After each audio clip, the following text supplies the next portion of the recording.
everyone. We have Harrison Dell here speaking with me. My name's Simon. I'm the Chief Operating Officer at Coinstash, and today we're going to talk taxes. Harrison, I'll let you introduce a bit about yourself. Sure, thanks, Simon. So it's great to be here, and my background is I started my career at the ATO. I did some crypto stuff when I was there, and I've since moved into private practice, led a couple of tax teams, and started this year. I founded my own law firm called Cadena Legal, where we do primarily crypto tax issues as well as other tax issues.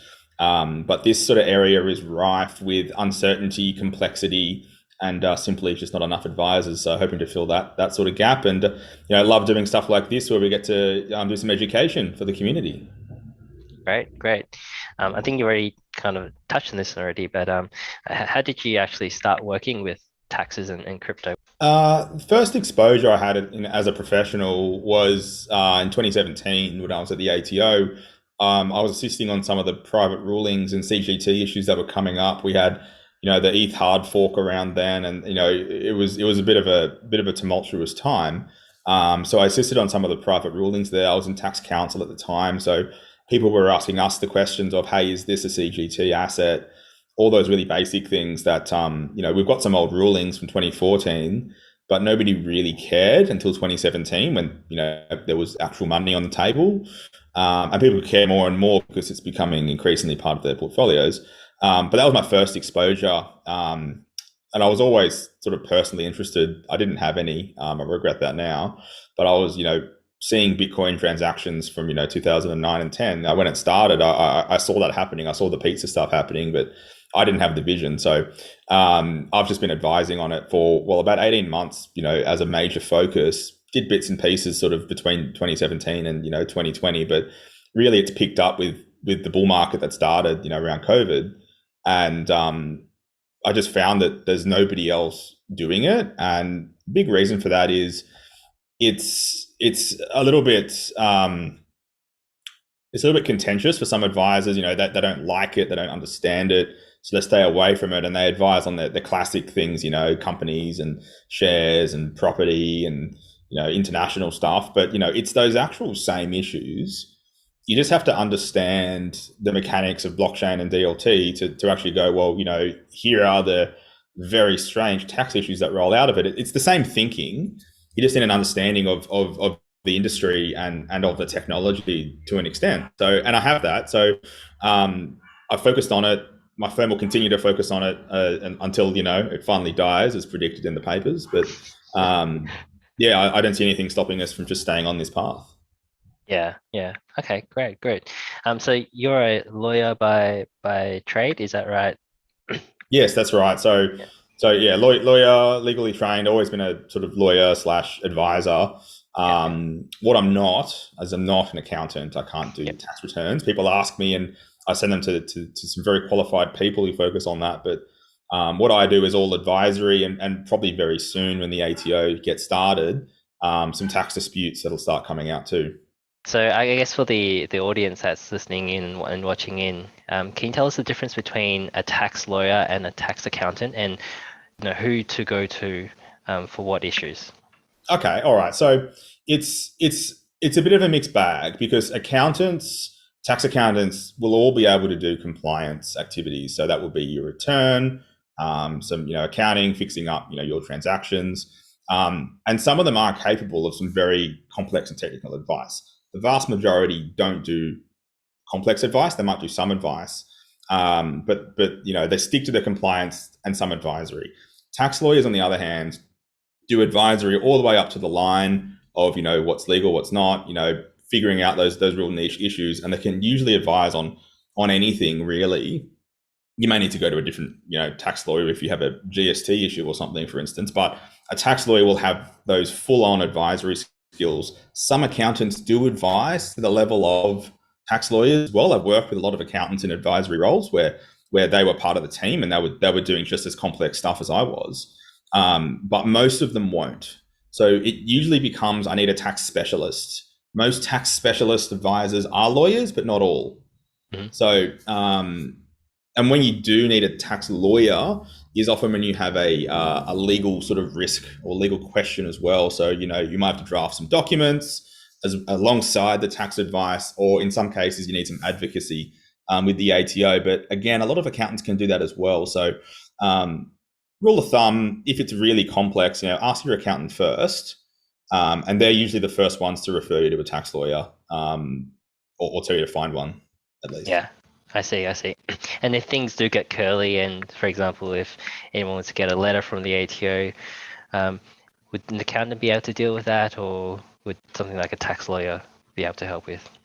It depends. So most ATO, audits, you would want to talk to your accountant first, particularly if it's just an issue of, they want to check some transactions, they want to check that you've done the right thing. It may be as simple as sort of explaining what you've done. The accountant can often manage it, but if it's quite a nasty audit, so I've dealt with some pretty hairy ones, where you get a very serious letter, and you can tell by the letter if it's serious or not. Then you often want a tax lawyer involved as well, or at least a seasoned tax advocate, which could be another accountant, to actually do the advocacy. Because what I've found is that by nature, accountants are super helpful people. But the only time that becomes a downfall is when the ATO starts asking, some questions, and the accountant is a bit too helpful. I've seen that get people into hot water. So you just got to, answer the questions straight. And if you've got any concerns, you can always consult with a tax lawyer behind the scenes. And I've done that before, where I just sort of advise behind, so it doesn't look like they're, lawyering up as well. So I hope that explains that clearly, yes, to some extent. Elephant in the room is Luna, UST, and Celsius losses. Things have happened over the last couple of days and weeks where people may have put funds with Luna and Anchor or with Celsius, and then they can't withdraw their money. How would this be treated for tax purposes in the event that it's a total loss for them? It's a really good question. I've been getting that one a lot, and it's not very good news. Based on how the tax system works currently. So say you had some UST, you staked it on Anchor Protocol. Say you're not a professional investor, you're just a casual, like myself, for instance. If I staked $1,000, say I made $200 in staking yield before UST crashed, what I've got on one hand is I've got $200 of income. So staking returns are income in the ATO's view, and I think that's generally correct. But then on the other side, that loss you've got, so your $1,200 might have dropped to, $100. If you were to liquidate your UST and convert it to Luna or to, another stable coin that's, hasn't done that, then you're going to have a capital loss. And it's the same application for Celsius. Your deposit is capital in nature, your yields are income, and then that loss is capital. So you can't offset your capital loss against your income. And it's going to put a lot of people in a hard place. So, we're kind of depending on the ATO to have a lenient approach to this. But it's a very difficult argument to say, hey, you should be able to offset it. So a lot of people are going to be stung by that. I've had people reach out to me. A fellow reached out to me on Twitter, actually. He made quite a lot of money trading, generated himself a $12 million tax liability that he estimated. He was set up for life, and he thought, I'm going to stake it on Anchor Protocol, and he lost almost the entire portfolio. And his portfolio was worth less than the tax he had to pay. And that's a very serious sort of situation that he's in. Bankruptcy is going to be down the line. But for the common investor, it wouldn't be strange for this year their tax bill to be higher than their entire crypto portfolio. So people should get some advice on that if they've got a large risk, a large exposure to Terra Luna or UST or Celsius or whatever comes next, because there may be a few more coming. The next question is around NFT airdrops. Now, airdrops for NFT projects have been really hot over the last 6 to 9 months. One particular project, for example, is the Azuki token, and even on the Bored Ape side, you've got the mutant airdrop, and you also got the ape token airdrop. Now, generally speaking, how are airdrops taxed? So let me tell you what the ATO says, and then perhaps what I think. So the ATO says that airdrops are income, and they kind of leave it at that. Now, unfortunately, that's not formal binding tax guidance from the ATO. There's no legal analysis. It's just on their website. It says airdrops are taxable based on the market value that you receive them, which is a bit of a problem because number one, you receive stuff and it's not traded yet, hard to value it. You can maybe, base it on some sort of metric. NFTs in particular are hard to value because of the unique traits with, mutant things like that. So that's the ATO's position. Now, my position is that there's probably a few categories where some are income and some are not. So the best example is I'm gonna step outside NFTs here, but if you hold a Bored Ape and you receive some ape coin, it's more likely that that's income than a regular airdrop that you didn't even entice at all. Because if you held a Bored Ape on that day, you received that airdrop of ApeCoin, which I think was worth about $10,000 or so. It was quite a bit. It's worth figuring out for most. And for it to be income, it's got to be what's called ordinary income. Ordinary income has a few categories. The important one here is it's income relating to property. So that property being that NFT you held, you received something, it came in. There is a pretty strong argument that that's income. That's fine. Not certain. You could certainly argue that it's not because you didn't entice it, you didn't know it was coming. But leaning more probably than not that it is income. Now, on the other side, this happened, a few years ago. This was more common where new projects would basically scrape old smart contracts and say, well, what are the wallet addresses that have used Uniswap, and just give you a random amount of their token, which may or may not have been a scam. That was very common to receive sort of airdrops that you didn't even want, had nothing to do with. It seems strange to class those as income because there's nothing that it relates to.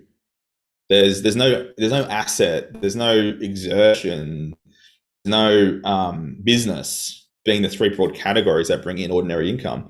I'm getting awful technical here, and I apologize for that, but it's just, it doesn't relate to anything. And when it doesn't relate to anything, there's a strong argument that it's a gift. And if it's a gift, it's not taxable. So especially if you're receiving large airdrops or frequent airdrops, you should at least form a view which ones are sort of taxable and which ones are not. The conservative side is to just do what the ATO says, but the ATO don't give you tax advice. They tell you what they think. It doesn't mean they're always right. Doesn't mean that they can't change their mind as well. I see. So let's say, take an example. Let's say I'm a holder of an NFT. Let's do Azuki. Let's do that one. I know that one. Azuki. Okay, you know that one. Okay, great. So Azuki airdropped a token to Azuki holders, where that token within a certain time period can be redeemed for a physical jacket. Yes. And after that token's been redeemed for that jacket, that token is burnt, so it's destroyed. And then a new token is issued to you, and it's a different color. Now, if you decide not to redeem your token for another jacket, then it stays on as a collectible. So how is that treated in your view? Because this is a bit different to, say, like an ApeCoin airdrop, right? That's right. And I suspect you may hold an Azuki, Simon, if you're asking me this hypothetical. But like working it all the way through is you held an NFT and you received this token. Was it a fungible token or an NFT?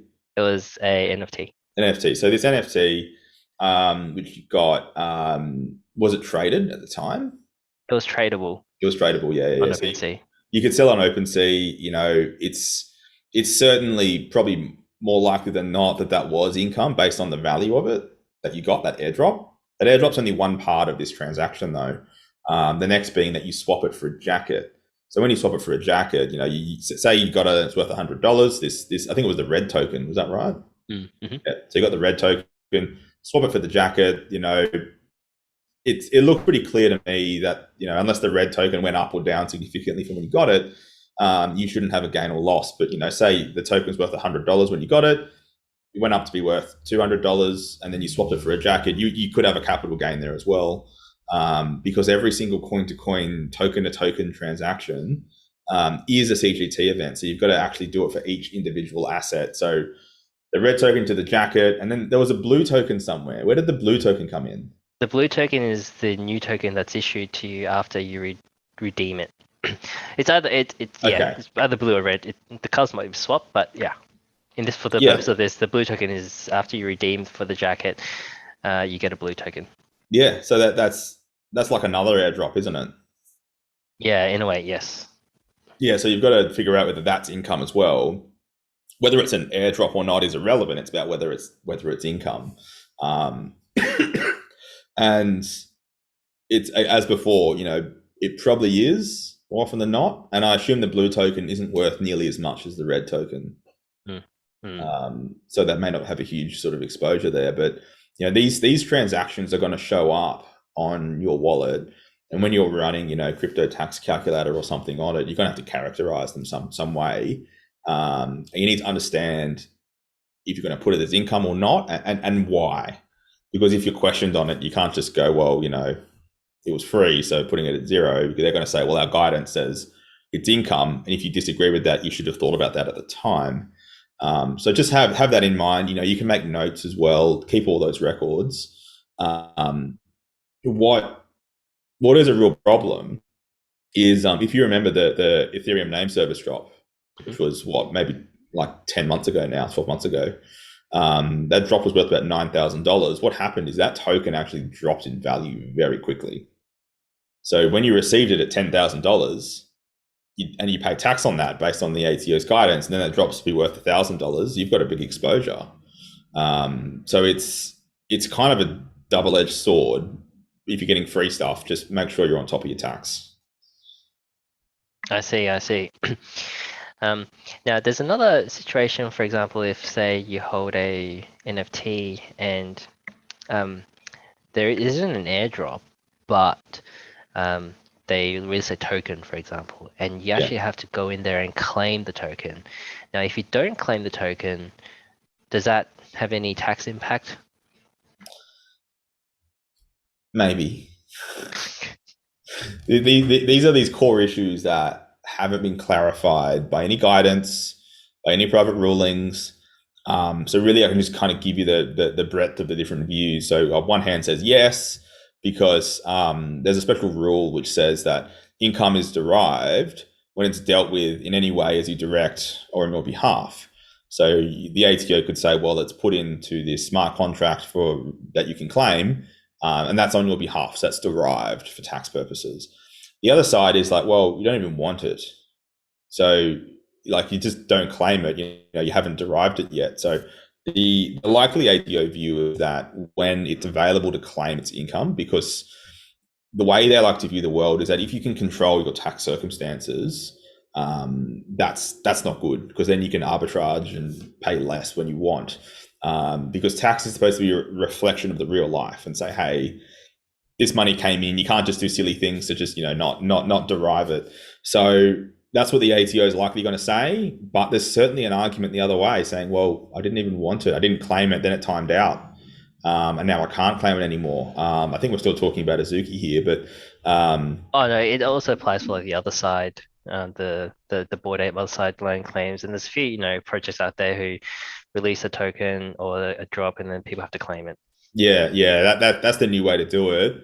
It's funny because I used to just sort of airdrop it into your wallet, but what's happened, at least from my very limited dev understanding, is that airdrops have become too expensive to process. So instead, because they've got to pay the gas. So instead of that, they make a smart contract with the claim function, and then when you claim it, you pay a bit of gas. So that's part of the efficiencies, but it kind of makes it a bit more complex for our purposes. But regardless, we don't know the answer. The next topic is play to earn or play to move type tokens.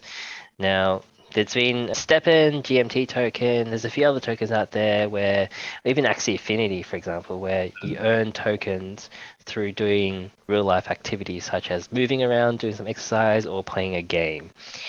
Yep.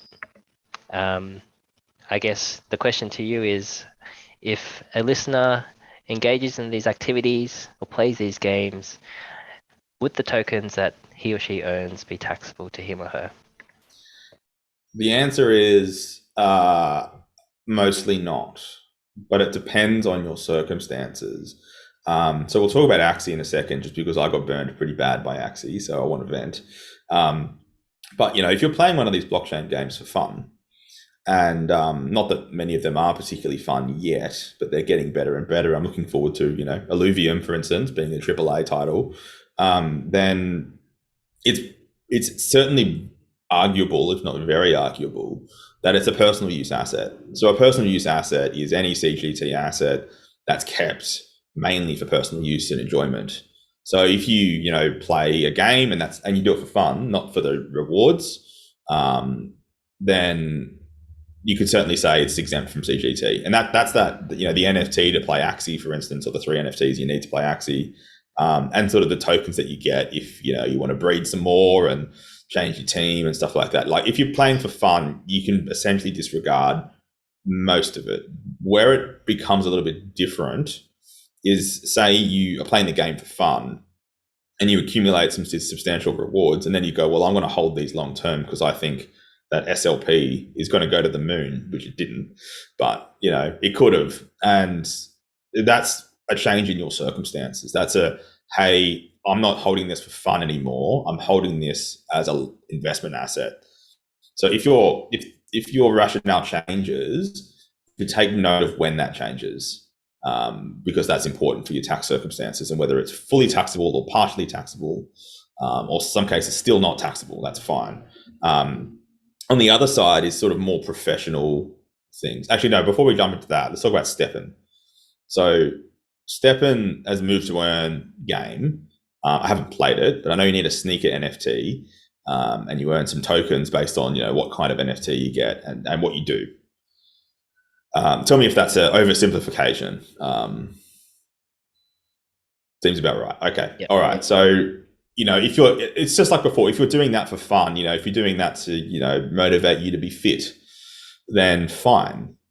If you're doing it as a business, or as an investor, which seems a bit less likely with these move to earn games because they've got this sort of personal aspect to it.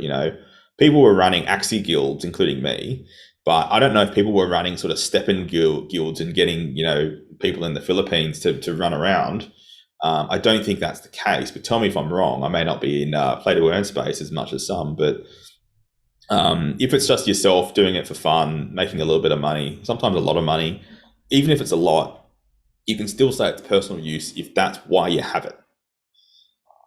If you're doing it for the yields, for the return, it may start to become not personal use. So my sort of guidance for people is, look, if it's a few coins, a little bit of SLP here and there, it's not high risk. If it's a lot of money and sort of things have changed, it was fun in the beginning and now it's less fun and it's more grinding, then maybe talk to your accountant first and see what they think, and then maybe get some formal advice as well. I see. I guess the flip side to it not being a personal use is it's a business activity. So if it is a business activity, you're doing it to generate income and you're running it with intent to profit from it, then with things like if you're talking about Steppen, like your shoes and all the costs in in running or exercising, or in the case of Axie, like electricity costs, would those be deductible if it's not a personal use asset and it is like a legitimate business activity? If you're running a business, then yeah, you've got a whole wide world of sort of deductible things. I think Axie is a good example because it was pretty capital intensive to start before. But now, not so much because they dropped quite a bit. But, you've got to buy the NFTs. That's probably not going to be deductible because that's a capital asset of the business. It's probably not depreciable / instant asset write-off because it doesn't appear to depreciate. Doesn't quite seem to be the case. On the other side, you've got your expenses, electricity, if you have to pay anybody for some consulting, some advice, managers for your team. People had hundreds of people playing Axie Infinity for them. They needed to pay people to manage it, VAs. Some of your, if you're doing it from home, maybe some of your rent as well or your mortgage. But you got to be careful on that for main resident CGT discount as well, exemption. Sorry, not discount.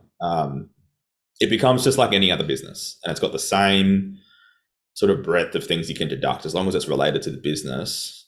Then, yeah, you should consider whether you can deduct it or not. I see, and I think one of the risks that I see, and you can tell me if I'm correct or wrong, is if people were to characterize this as a business and start claiming expenses or deductions which they wouldn't ordinarily claim as a business expense against these activities, there is a risk that the ATO could say no, it's not a business, it's actually personal use. So then I guess would that be a correct characterization?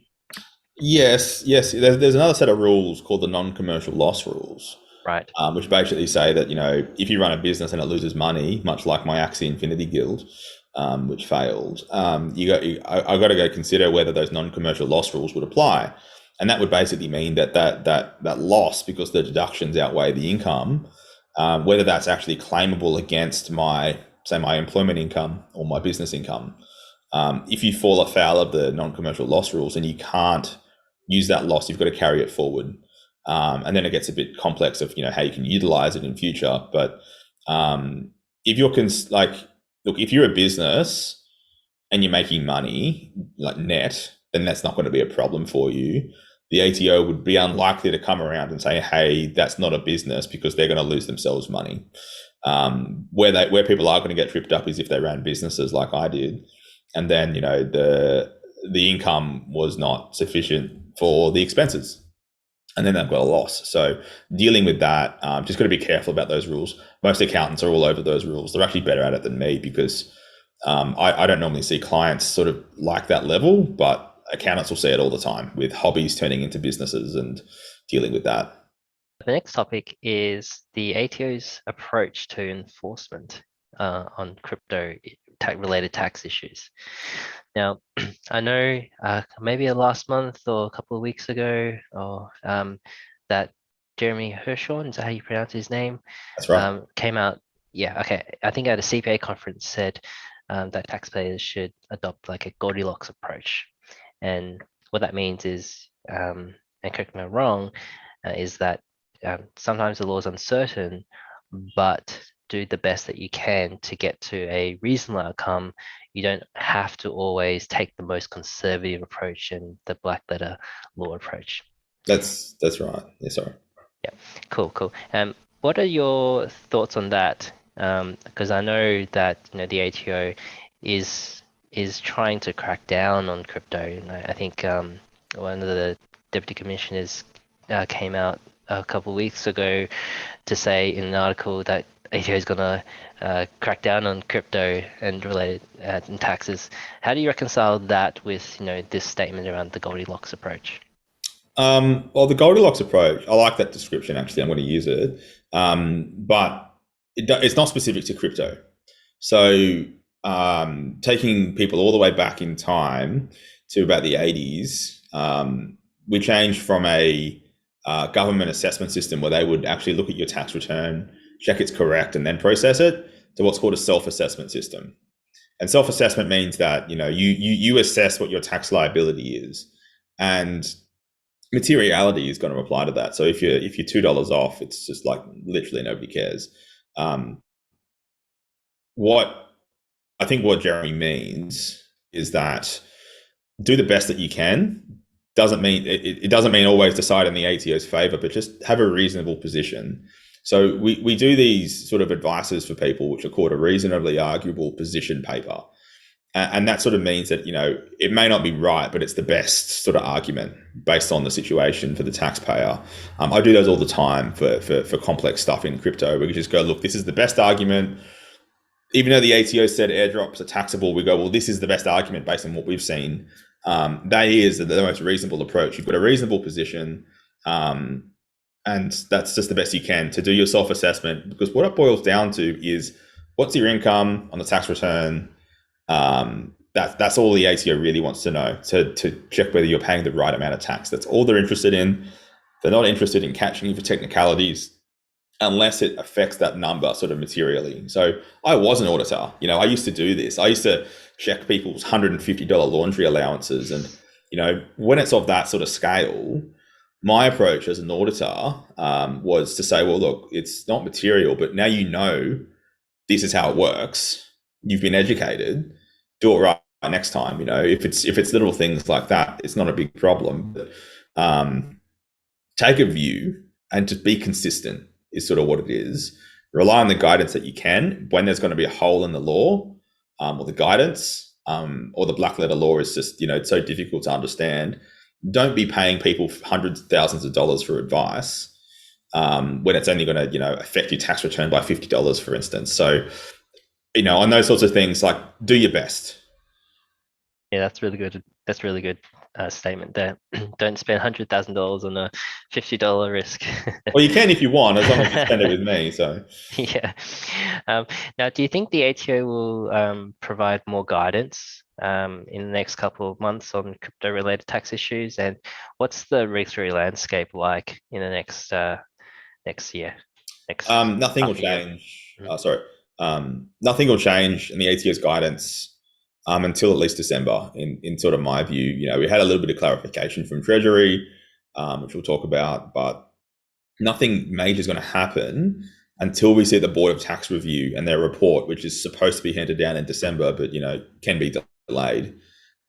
So we're not really going to see any legislative tax reform or probably updated guidance until next year, in my opinion. At least not substantial sort of stuff.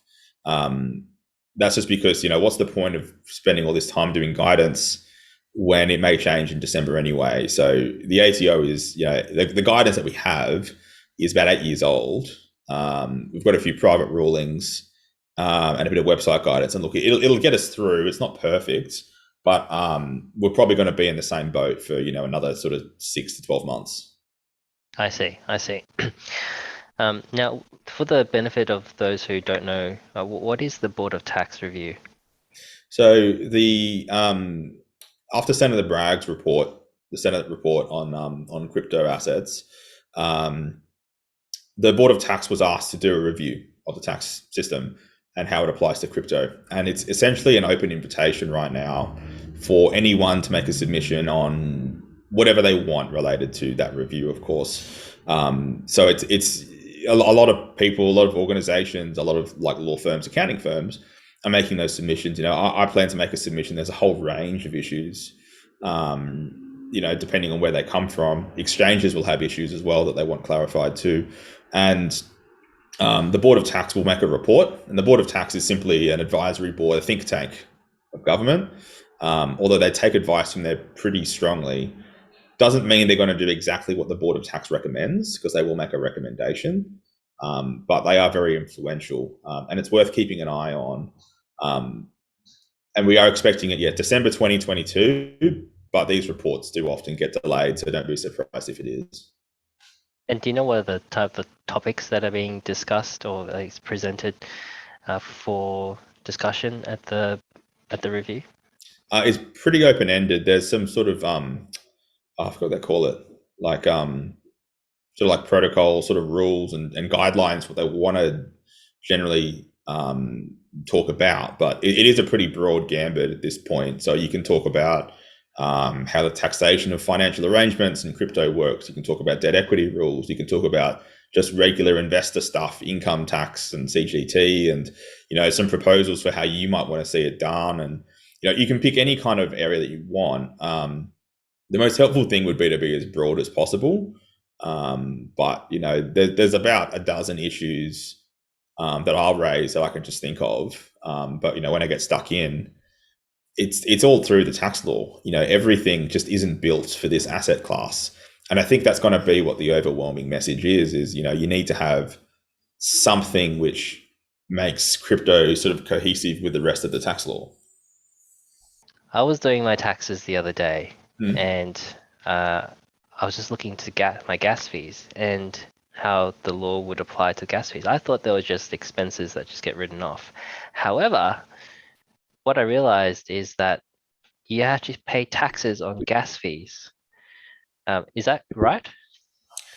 That's right, because how it actually works for tax purposes is that when say you're doing a transaction on the Ethereum blockchain, and you've got some gas, in some cases very significant gas fees, you pay that in Ether. When you make that payment, you're actually swapping an asset, for value, or disposing of it for value based on the cost of the gas. So you're going to have the coin that you're transferring or exchanging or whatever. You're going to have the gas fee to actually make that happen. They're both two separate events, because you could be swapping, not Ethereum, some Uniswap tokens for something else and paying Ether in gas. It's not deductible. It goes on the cost base. Now, what we don't know about the cost base is whether that gas fee goes on the cost base of the thing that the thing that you're disposing of, or the thing you're acquiring, because it's related to both assets. You can't double claim it. We know that. There's sort of the tax law basically says apply it reasonably. That's all we've really got. So reasonably for you may be applying it to the disposing asset and, essentially being able to write it off. But, you may want to take a different view. This is a really basic question and we don't know the answer. I shouldn't have to talk this long on this very basic sort of question, but I do. It's a real question mark. And I've been working with the guys, at some tax software platforms to work through this issue. And they ask me, and I'm the tax specialist and I don't know. But we've got to make it sort of a general sort of view for the population. And an apportionment seems the most reasonable, but reasonable could be anything that you think is reasonable, basically. Right, right. So just on the apportionment point. Now, let's say I originally bought Ether at $100 per ETH, and I spend $10 of that in gas as my original cost. But Yep. then if ETH price goes up tenfold, so it's worth 1,000 now, that $10 in gas is worth $100 now. So if I were to not to apportion it, I would have like a $90 gain, right? Because I've disposed that gas fee that cost me $10 for $100 and I paid tax on the 90. Now, if I were to apportion it 50-50, is that saying that I pay tax on the 50, to difference between 50 and 10, and then the other 50 goes towards the cost base of the original asset, or how would that work there? So how it works is you'd pay the tax on the disposal of that ether for the gas. That's not apportioned. So the math is kind of hard to convey in this sort of format. But if people have got transactions, they can have a look at this and do it themselves. But say you had $100 of ether that went up to $1,000, and then you spent $10. What you'd say is from that $10, $1 is the cost base, and $9 is the gain. Because $10 sort of that 1,000. So you're gonna have a $9 gain, and you'll pay tax on that $9 gain. What'll happen is that $10 can go on the cost base of the asset that you're disposing of, because it's essentially like a fee. It's a transfer fee, just much like a conveyancer would charge you a fee to convey a piece of real estate, and that's the thing that we allocate. So if we can allocate that $10 to the cost base of what we're selling, then we can recoup the majority of that sort of tax anyway. It also, if it's a discount capital gain, that'll have another effect. We'll only essentially be able to save, $5, not $10. So it has this sort of flow through compliance issue. It's not something that I'm ever asked to advise on, but I've dealt with this so many times, just on chats like this, and trying to help these tax return platforms do the right thing. That you pay the tax, but then where you put that final amount on the cost base, that's a separate question. So you've got two tax questions with just some very simple transactions. I know. Hopefully we'll get some clarity on that. Now, do you think the clarity on that will come through ATO guidance or a law change or something else? I think it'll come through ATO guidance, and I think it'll come next year, because my sort of general opinion is that we're not going to see a sweeping reform of the tax system to accommodate this asset class. We're going to be working in the same set of rules. There may be a few bells and whistles put on, a few quality of life improvements, but stuff like cost base and capital gains for crypto are here to stay, in my opinion. I could be wrong. And it's going to depend on the ATO issuing some guidance of, here's what we think is reasonable for that, which they've done for some things, but not for others. What I want to see is a bit of formal guidance of, here's how you should do it. Like, I'm not interested in saying, people should pay the least amount of tax possible to the ATO and having a big fight with them about it. I'd rather have this issue, which I see really as a quality of life issue, just resolved and say, look, it's 50-50. That's what the ATO says. It's not really worth, fighting that just because the quantum's too small. Like, just go with it. Don't cause yourself a problem. I'd rather that, so we can focus on the more important issues here, because, issues with, stuff like Terra Luna and Celsius before, like they're sort of big systemic issues. But these sorts of things are the really in the weeds items. I'd rather just get them out of the way. Yeah, that's a very good point. Yeah. Great. The next question I have, it's actually more of a it's not really a question, it's more of a seeking your comments on. So Stephen Jones, the Assistant Treasurer, Minister of Finance, came out recently and said that crypto is not a foreign currency, or specifically Bitcoin is not a foreign currency, in light of, countries such as El Salvador making Bitcoin legal tender.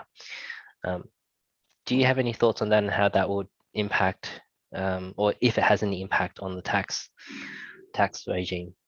Well, I think it's got not a huge impact, but it's just good to start getting a bit of clarity on some of these items. I don't think that was number one on my list, but it's good that we've got that clarification. So, to take you back sort of a few years, like there is a ruling saying that Bitcoin is not foreign currency anyway. We have that already from 2014. Things changed. We had El Salvador, we had the Central African Republic. I think there's a few. I think Colombia or Cuba or somewhere else was doing it as well. And then the question became like, okay, well, Bitcoin now is the currency of a foreign nation. So what do we do? And people raised some arguments. There was an AAT case called Cerebu, which was decided in the ATO's favor, saying no, it's not foreign currency. So this isn't surprising. I think what the best takeaway is that government is looking to clarify these issues, because I think we wasted a whole lot of air and breath just talking about this issue, which was actually good anyway. We don't want it to be foreign currency. The foreign currency rules are terrible. You'd prefer to get CGT and have the 50% discount in most cases. So the ATO's done us a bit of a favor in that whole time, and now government's just sort of enshrining it in law, which I think is helpful, but not particularly contentious for most. I see. Now, there will be some people out there who would like to see Bitcoin recognized as a legal tender and foreign currency, just from the ideological point of view. But I guess this is just a statement for tax purposes. Is that right? That's right. And Bitcoin's kind of lost its way, in my opinion, because it was intended for transacting when it was in the dollars and cents, and now it's today it's around 20k, and went up to 60k, 70k AUD. So it's kind of lost that sort of purpose. It's become a store of value instead. So it's not really a currency anyway. What is currencies is stuff like stablecoins. So people can pay me for services in stablecoins, but if you hold USDC, you're not exposed to the foreign currency rules. You're exposed actually to CGT, which is kind of strange because, US dollars and USDC are, I treat them the same in my mind. So it would make sense for, currency-backed cryptos to be in the FX rules. That would make way more sense to me. Part of this is actually, I have some questions from the Coinstash community. We did a survey recently in our investor Telegram group, and about 50-50 of people say that they do their own taxes, and the other 50 say that they hand the taxes to the tax accountant to complete. So I think these questions would be relevant for people who do their own taxes, and also the accountants who help people do their taxes. So the first one is sign up bonuses and promotional crypto that's given out. So for example, if someone signs up to a platform and they get $10 free BTC on sign up, or maybe even free Yep. crypto on a promotional deal, like deposit $10 and or deposit $100 and get $5 of a BTC. Are these type of promotions taxable? Usually not. If you're just signing up for, an exchange account or service or whatever, and getting an extra, drop of BTC or something, generally not taxable because you haven't really done anything for it. It's just an inducement. And I think on the other hand, it's not usually material. Now, what actually may be income is this if you chase those sort of things on repeat and get quite a lot of them. It's kind of hard to do that, but some people do manage to do it with other kinds of services, and they could certainly do it here. Look, if you're doing it quite a lot, regularly spending a lot of time doing it, then perhaps. But in most cases, I would be inclined to say no, and it's going to be immaterial anyway in the scheme of things. Yeah. But if you did get it for free, you would treat it as if it has zero cost base. So when you sell it, you're going to pay the tax anyway. Right, I see. So it's not taxed when you receive it, but it is taxed when you sell it. So Generally, yes. Yeah. Okay. Great. The next question is, are transfers from one exchange wallet to another exchange wallet taxable events? Particularly, for example, if the crypto held on one exchange is mixed in with crypto from other customers and held in a consolidated wallet. I guess this question maybe comes down to the fungibility aspect of if that has any impact on the actual CGT asset transfer. Yeah. So I might unpack that question a little bit more, because I think it'll illustrate sort of where the issue is. So what we need to determine if there's a CGT event or not is whether there's been a change of beneficial ownership. So say it's my Coinstash wallet, and I'm sending it to my MetaMask wallet, and they're both controlled by me, and I moved some wrapped Bitcoin on the Ethereum network. Then I still own the same asset. It's moved from my right hand to my left hand. I haven't sold it. Not a CGT event. No change in beneficial ownership. That much I think is clear for most. When you've got an exchange to another exchange, I think it's going to be the same treatment practically. Look, if you get to a really technical level, the ATO or someone could argue that, hey, no, that's not the same Bitcoin. That's a different Bitcoin. But you're right. It's fungible. It's just like money. And if you start actually looking into how Bitcoin works, it's really interesting, because if I've got BTC in my wallet and I transfer it to you and then it goes through the system, you can't track every single sat that goes through the system. You can track the value and where it goes, but you can't actually go, this sat has traveled through all these wallets ever, without an incredible amount of forensic work that is not entirely accurate. So it's fungible. It's just like money. It's the same asset. So from one exchange to the other, as long as it's the same account holder, it's more likely, in my opinion, that it's not a CGT event. And I think the ATO would agree with that. Okay, great. Thank you. The last question from the community is, can the purchase of crypto for use on a DEX, so DEX being decentralized exchange, be considered personal use and avoid CGT implications? Probably not, for the use that sort of outlined there. Sorry. Yeah, probably not for the use that the users outlined there. It's just because the personal use asset exemption is much slimmer than what people expect it to be. So we spoke about it a little bit before, but just as a quick refresher, it's got to be a CGT asset kept mainly for personal use and enjoyment. If you've got some asset that you're going to put onto a DEX, what are you going to do with it? You're going to buy and sell it. That's not really for personal use or enjoyment. You might enjoy it a lot, but that's not the main purpose. The main purpose is to generate economic benefits, to generate an increase in value, whether you're going to stake it in a liquidity pool, whether you're going to just buy other tokens, whatever. It's going to come down to, well, very unlikely that you bought it for the personal use and enjoyment. Very unlikely. If you're going to use it on a DEX, if you're going to, perhaps where it might actually be relevant is, say I'm going to transfer my USDC over to, or my wrapped ETH over to the Ronin chain and buy some Axes because I want to have fun playing the game. Then you could say, well, yes, that I got that ETH so that I could just spend it. But what happens is the longer that you hold that ETH, the less likely that it's going to be for personal use. So the example I use for people is they buy some ETH or Bitcoin, then they hold it for, say, a year or two, it's gone up in value, and then they spend it on their phone bill.